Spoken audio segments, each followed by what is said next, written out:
Hi everyone, welcome to Reality Paint. I want to share with you this new feature that we've just added to Reality Paint. It's called the Unwarp Chisel and the Unwarp Hammer. There's two of them actually, and they pretty much both do the same thing, just slightly different ways. They're both available in versions 1.0.4.3 or greater, so if you do not have that, you can check for updates by clicking help and check for update and get the latest version. Okay, so let me show you what this thing does.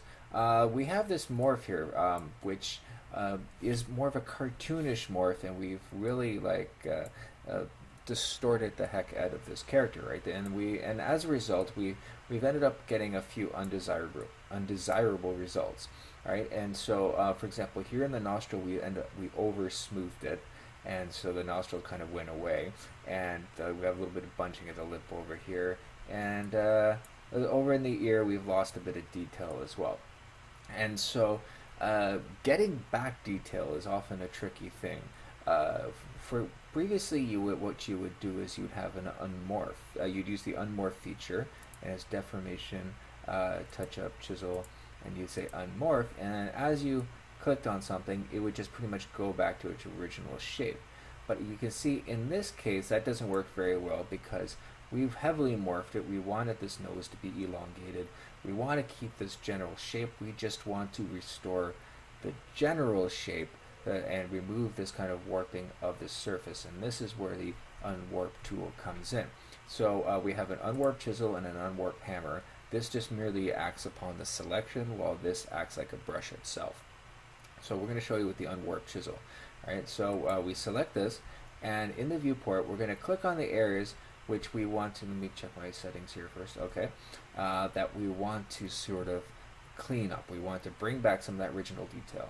So as you click and drag on here, if we notice, see that this nose is starting to retake its original shape here, and yet it is not moving back to its original position. All right, so that's what this feature does. Is here we're looking at the wireframe view. Let's undo it again.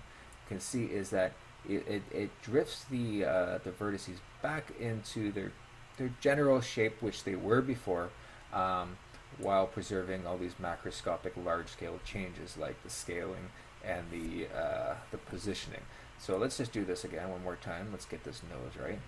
See, now we got a nice little crevice in there, and here. And now let's go over to the lip. See this part? Now you might be tempted to smooth it.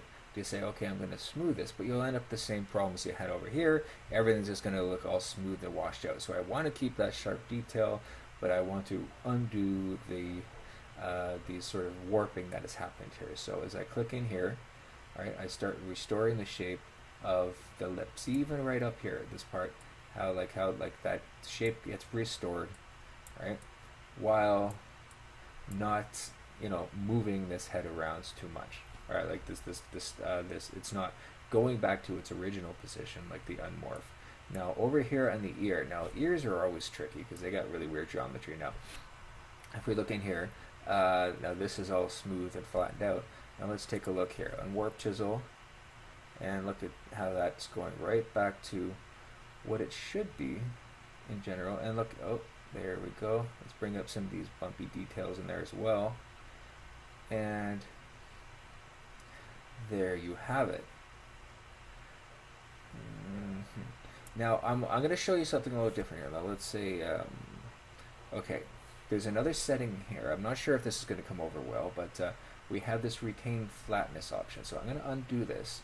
Now if I want to get this sort of topology to sort of go back to the original bunching, but instead, but not actually, bulge out from the surface, if I say retain flatness, it's going to do its best to sort of keep things in the same plane that they were, but to sort of rearrange that topology. Now this is really good to resist against UV warping, because a lot of times when you do an extreme morph, like let's exaggerate this here, contour chisel. All right, let's do this. All right, and now this is going to result in a lot of UV warping. Now you just say, I want to sort of get rid of this effect, but I don't want things to start bulging out, and I don't want to smooth it either, because smoothing often can cause UV warping as well. The Unwarp chisel here with the retain flatness will bring that stuff back out right? So it's closer to its original topology, but without bulging it. And here, if I put that back to 0, I will start getting this. Let's turn the wireframe off. Start getting that bulgy shape back out as well. So it's a really helpful tool for dealing with these problem areas, and to combat against different types of warping, including UV warping that's a result of a bad morph. And so, and likewise, the unwarp hammer, you just simply select a portion first. So let's undo all this. Here we go. And you take your selection brush and you select some points in here, soften it up a bit. Now, deformation tools, unwarp hammer, and this is just going to work the same way, but you just click and drag in the viewport on the selection, and then you do it a few times, and voila, you get to where you want to be. So, yes, it's this new feature, again, let me tell you why I ended up developing this, is because we're working on a new feature now. It's actually going to be a standalone utility, but it will be included for free with Reality Paint, that will automatically transfer textures from characters like Victoria 4 by Daz to this new Dawn character and to this Roxy character, and we're going to add new ones as they go. So in a part of the workflow for doing this under the hood, you won't have to do that yourself. It'll be all automatic with one click of one button, but is to create morphs to match from one object to the other object, and then we do a closest point lookup on it. And so in doing that, I needed some extra tools to deal with these the sort of warping that happens, because of obviously if I create a morph for one character, it's going to that has a lot of this warping, and then if I do the pixel transfer, it's going to show up in the surface. So yes. So that is the reason why we're adding these features, and we figured, well, why not feed these features back into Reality Paint for everybody to enjoy. So anyway, this new feature is coming out on the 9th, and so keep your eye out for that, and it'll be free with Reality Paint. So any Reality Paint owner will get this utility for free as well.